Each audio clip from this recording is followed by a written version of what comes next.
Washington Navy Yard, where President Obama is set to speak at a memorial service later today. 12 killed by a deranged Navy contractor.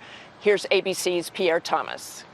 Multiple shots fired, multiple people down. For 6 weeks, Aaron Alexis exhibited increasingly bizarre behavior.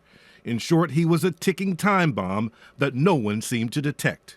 August 4th, a disturbing confrontation at Norfolk International Airport.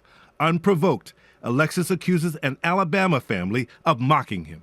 His behavior, something wasn't right with him mentally. Airport security intervened, but sent everyone on their way.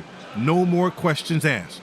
August 7th, only 3 days later in Newport, Rhode Island, Alexis tells police that he's hearing voices and under constant surveillance. What's more, he said, his tormentors are bombarding him with a microwave machine.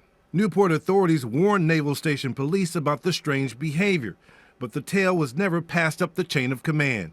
There should have been some kind of mental health assessment done in order to determine the severity of these hallucinations. August 23rd, Alexis goes to a VA hospital in Rhode Island and another here in Washington on August 28th, complaining of insomnia. On both occasions, they give him sleeping medication and ask if he's a danger to himself or others. He says no. They take him at his word. And last Monday, Alexis goes to work at the Navy Yard, only to explode in an episode of wanton violence. For This Week, Pierre Thomas, ABC News, Washington. General Peter Chiarelli joins us again, along with Mark Barden, who lost his 7-year-old son, Daniel, at Newtown Sandy Hook School. Mark is now a member of the grassroots group Sandy Hook Promise, and ABC's chief medical editor, Dr. Richard Besser. I want to start as we sit here in the shadow of the Navy Yard in the very building where 12 people lost their lives earlier this week with you, Dr. Besser. You call this, when we were talking a little earlier, a predictable surprise, and yet nothing has been done. Yeah, I mean, in public health, there's this term predictable surprise. It's something that was totally foreseeable, but when it happens, we act like, how could this have happened? We're surprised by that. But events like this are preventable if you understand what the root causes are. But as a nation, we're not taking those steps to really understand that. So we're going to see this again and again and again. Mark, I know sitting here has to be somewhat emotional for you, seeing another mass shooting.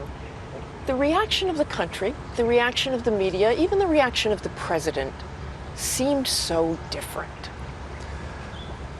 It does, and I would hope that we are not reaching a place of complacency, that we can't accept this as part of our culture.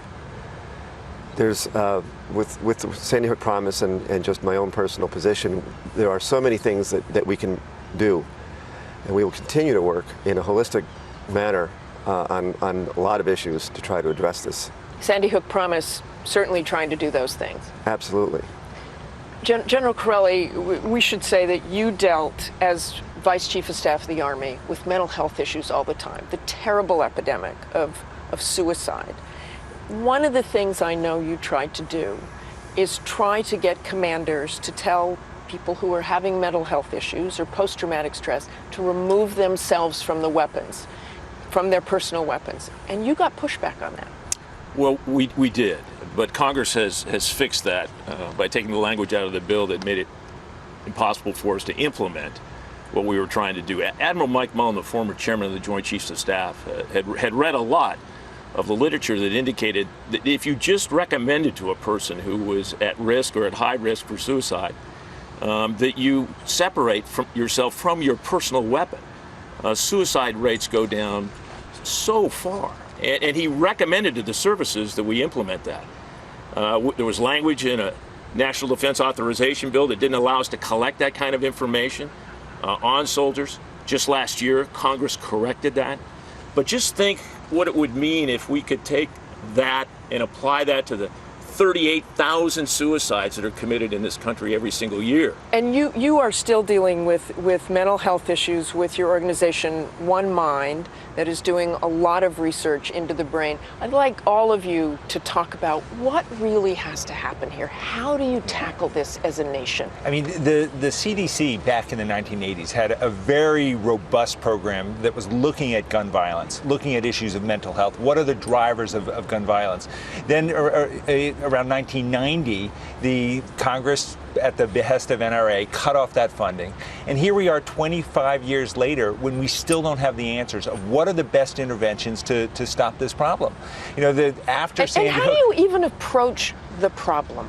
I mean, the diagnosis, the treatment, all of that doesn't seem very concrete. It's not. I mean, diagnostics are horrible in this particular area. If you take post-traumatic stress, in DSM-4, which is a psychiatric manual used to go ahead and provide a diagnosis, you basically ask a person 17 questions.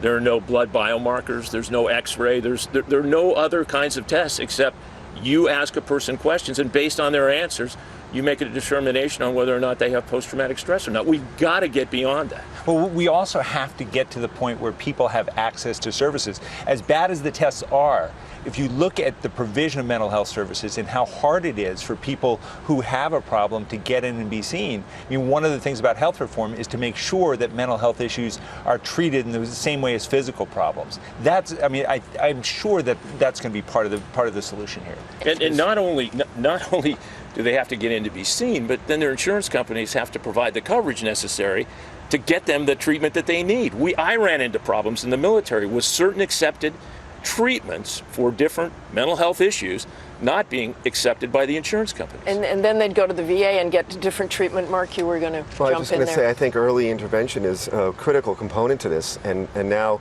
you know, we applaud the efforts of Senators Ayotte and Begich for pulling this bill out, you know, the one from Harkin-Alexander mental health bill that passed 95-2 in the Senate in April. They want to bring that out as a standalone bill. And our Senator Richard Blumenthal supports that. He said this is a good place to start with a common ground where we can all kind of agree on this. And there are a lot of things in that bill that we support as far as identifying children that are at risk, training the teachers to be able to identify them, and hoping to get the services that they need at an early stage. One thing when we look at the shooter from the Navy Yard is judgment. There's just judgment that was missing in all these people who came in contact with him. You have to look at it from a systems point of view and look at the big problem of gun violence, of these mass killings, and say, what can we do to stop these? I want to thank you all for being here. Sorry to cut you short. A great conversation.